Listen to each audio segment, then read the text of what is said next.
This was the best Sony lens released this year.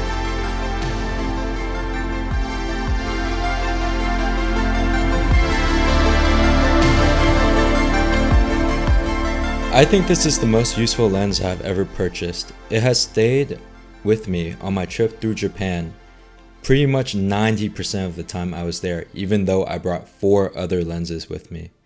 The reasons why I love this lens is because it's so small and light, and its handling is fantastic and it balances super well on my camera, and I do not feel fatigued holding it at all in my hands.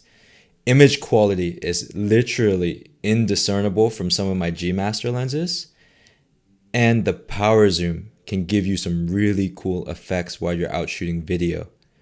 It's also very reliable. I've used it in the rain.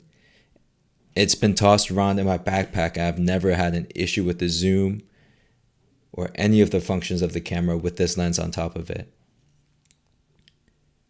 The only thing I really don't like about this lens is the fact that it's only f4, so it's not as bright and it doesn't give you that shallow depth of field.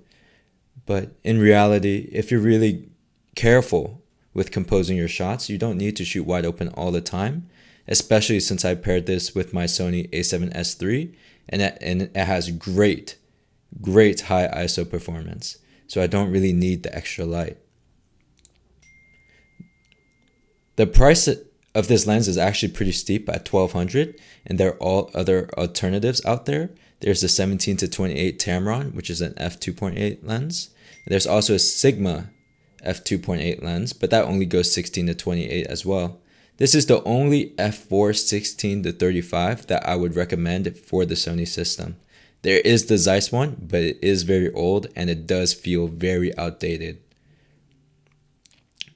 I love this lens. It's my go-to lens. I keep it on my cameras 80% of the time. And it gets my highest recommendation.